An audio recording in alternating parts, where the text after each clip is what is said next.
continuar en su sintonía de su programa Jóvenes en Libertad. Las últimas 2 semanas la alcaldía de Managua ha sido foco de noticias, desde la excesiva partida presupuestaria al combustible para el vicealcalde Enrique Armas hasta el cobro excesivo de impuestos.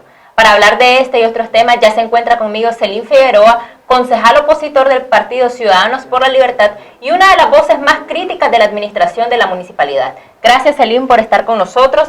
Me gustaría que iniciáramos, Celín, nos comentes un poco a manera general cómo cerró el 2019 el presupuesto y cuánto está proyectado para este 2020. Gracias por la invitación.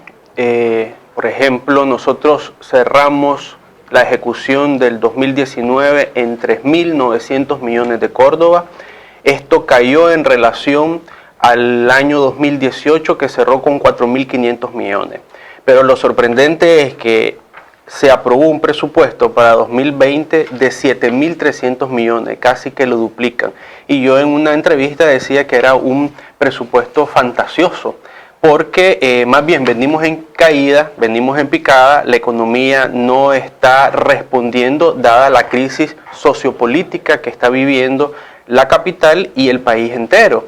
Entonces, dado eso, es que esta administración propuso un presupuesto de 7.300 millones de Córdoba para dar la apariencia de que estamos normal, dar la apariencia que el país va por buen rumbo. Sin embargo, pues yo tengo 2 hipótesis en cuanto a este presupuesto nunca antes visto, ¿verdad? Como te digo, a lo mucho hemos llegado a 5.000 millones en la alcaldía, en otras administraciones, en tiempos de auge o en tiempos de la vaca gorda, ¿verdad?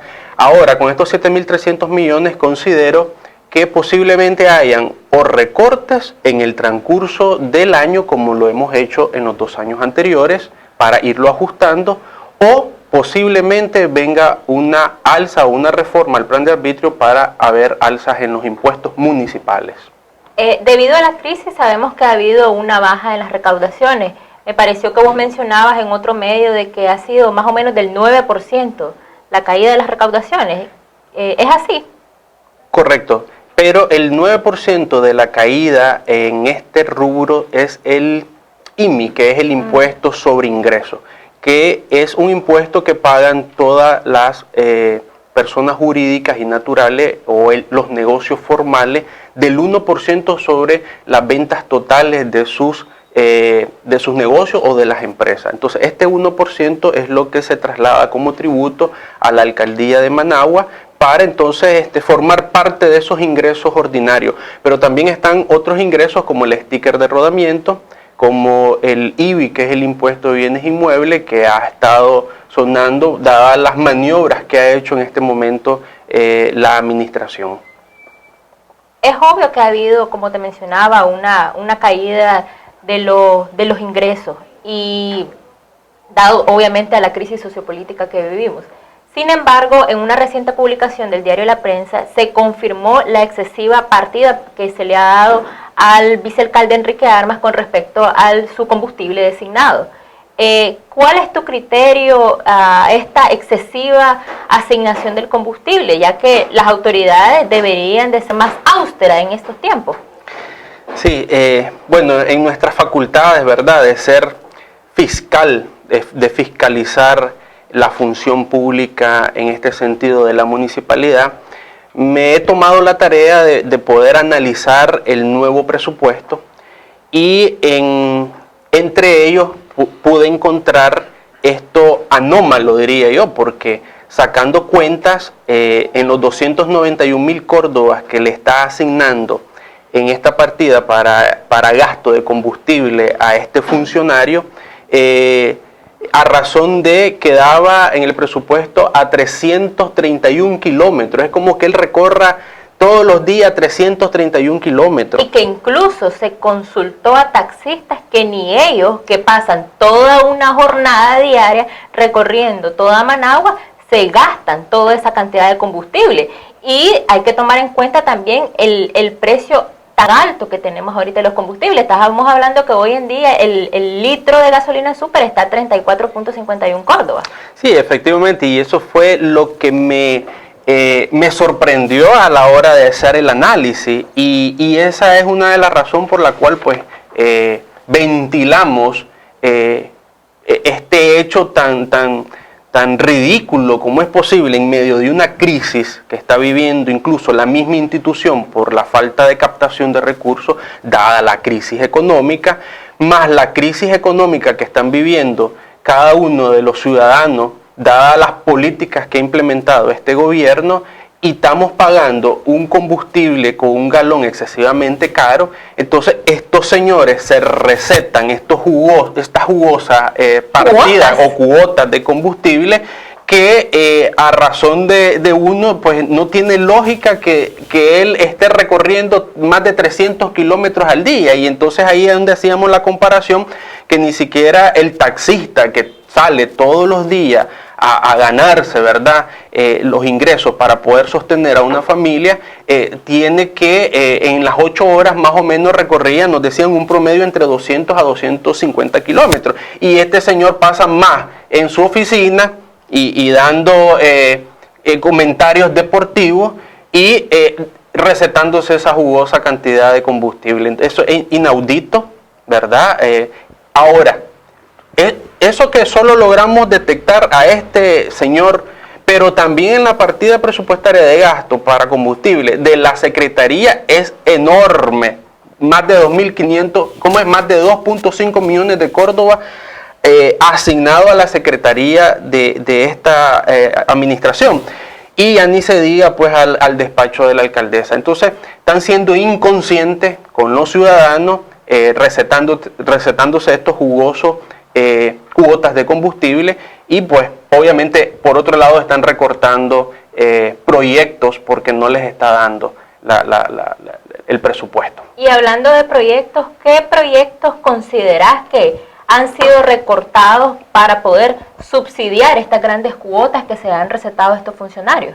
Bueno, tenés por ejemplo el parque de La Piedrecita, que lo venimos escuchando desde hace muchos años, que lo van a venir a renovar. Exactamente, entonces todos los años ellos los estaban incluyendo en el presupuesto, y era la esperanza que todos los años íbamos a ver ya el parque rehabilitado, moderno. Sin embargo, pues en los recortes que hemos hecho en el transcurso de los 2 años anteriores, lo vinieron sacrificando. Ya este año fueron un poco más conscientes de que al final no lo iban a poder hacer, y ya no lo incluyeron del todo. Por ejemplo, estaba también una represa que se iba a hacer en Villa Fontana para retener las escorrentías que causa el invierno cuando vienen las lluvias, para que la parte baja de Managua no sufriera los estragos de las inundaciones. Sin embargo, también fue sacrificado ese proyecto, y pues quedan vulnerables los Managuas de abajo cuando venga el invierno. Celín, comentábamos que hay una falta de recursos ahorita, y debido a ello la comuna tiene una férrea campaña recaudatoria. Ahorita la turbulencia es el IBI, el impuesto sobre bienes inmuebles, que tienen proyectado, tengo entendido, recaudar 311 millones de córdobas. Sin embargo, muchas de las personas han clamado de que ha habido un aumento de la tasa de la recaudación. ¿Esto es así? Bueno, aquí es importante explicar un poco técnicamente el tema del aumento. La alcaldía o la administración va a decir que no ha hecho aumento porque hacer un aumento en el IBI implicaría reformar el plan de arbitrio, que te dice que se cobra el 1% sobre el valor catastral. Este 1% no ha sido modificado.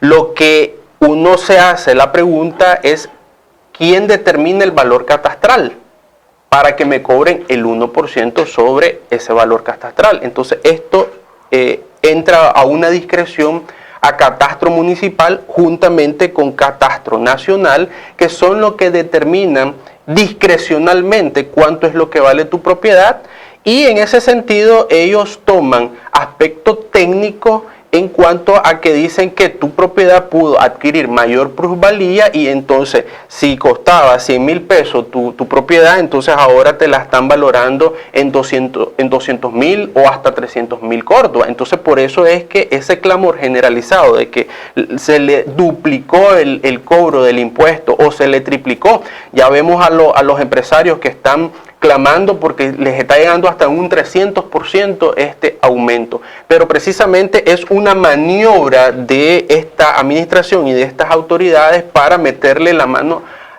a los bolsillos de los ciudadanos, ¿verdad? Y de esa manera es que nos están perjudicando a todos y ahí vamos de todos los colores y de todas las tendencias políticas. Entonces, pero me llama la atención también que es un año preelectoral. Y esto está contra todo pronóstico, porque un partido político en un año preelectoral o electoral lo que menos hace es aumentar impuestos. Sin embargo, esta administración ha sido muy voraz en este tema de meterle más manos al ciudadano para reforzar un poco el tema del presupuesto, porque se están viendo debilitados para el tema de sus programas clientelares. Yo de manera personal he escuchado que personas que pagaban 500 córdobas ahora les ha llegado un cobro sobrepasando los 1,000 córdobas incluso. Y obviamente de no hacer efectivo dicho pago se ventilan amenazas de llevarlo a los juzgados. Esto es parte de la desesperación que tiene la alcaldía para recaudar impuestos y ¿qué puede hacer la población ante este tipo de abusos? Totalmente es facultad, ¿verdad?, de las autoridades y un deber de ellos cobrar el impuesto. ¿Qué pasa? Cuando se negoció crear el plan de arbitrio del municipio de Managua, que está separado al plan de arbitrio del resto de los municipios, se integraron dos artículos, que es el 71 y el 72, donde decía de que las deudas prescribían a los 2 años, es decir, vos ibas a poder pagar solamente los 2 últimos años. Si debías el resto de los años, entonces se te exoneraba. Cuando vos personalmente como ciudadano invocabas esa prescripción.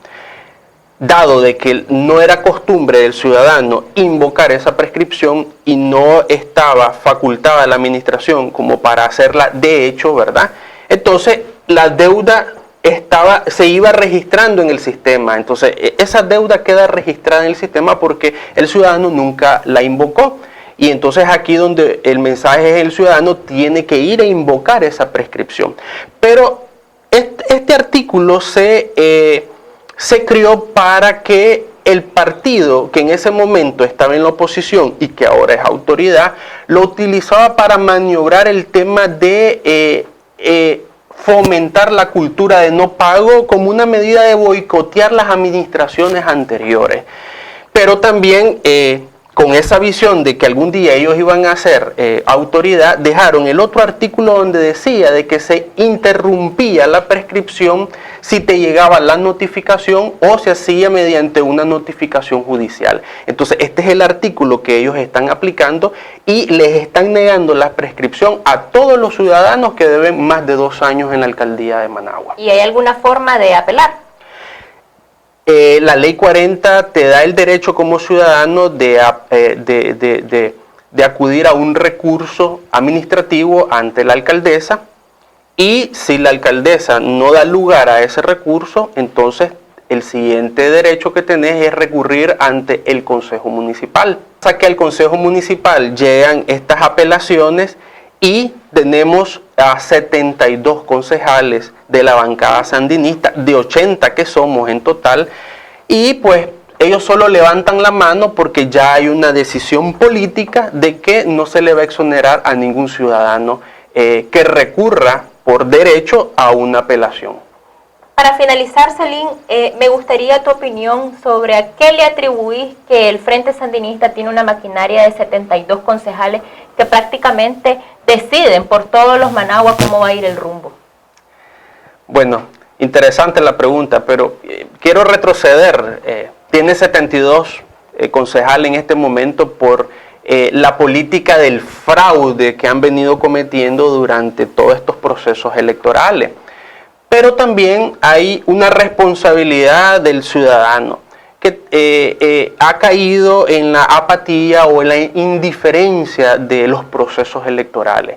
Entonces, cuando caemos en esa indiferencia, no ejercemos nuestro derecho ciudadano de ir a elegir, ¿verdad? Estamos claros de que porque tienen controlado el tema electoral.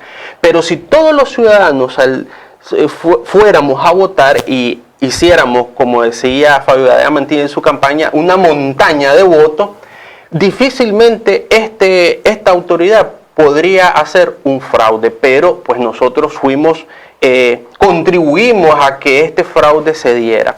Entonces, mi mensaje realmente es que para estos nuevos procesos electorales no seamos indiferentes. Vamos a votar, votemos por la preferencia política de la oferta electoral en ese momento, que eso nos beneficia a todos los ciudadanos de una u otra bandera. ¿Por qué? Porque hay correlación de fuerza en estos espacios de autoridad donde se puede defender al ciudadano, pero en esta correlación de fuerza que estamos en la mínima expresión, ni siquiera podemos levantar la voz para defender a los ciudadanos. Así es, totalmente de acuerdo con vos, Celín, y gracias por estar en el programa con nosotros.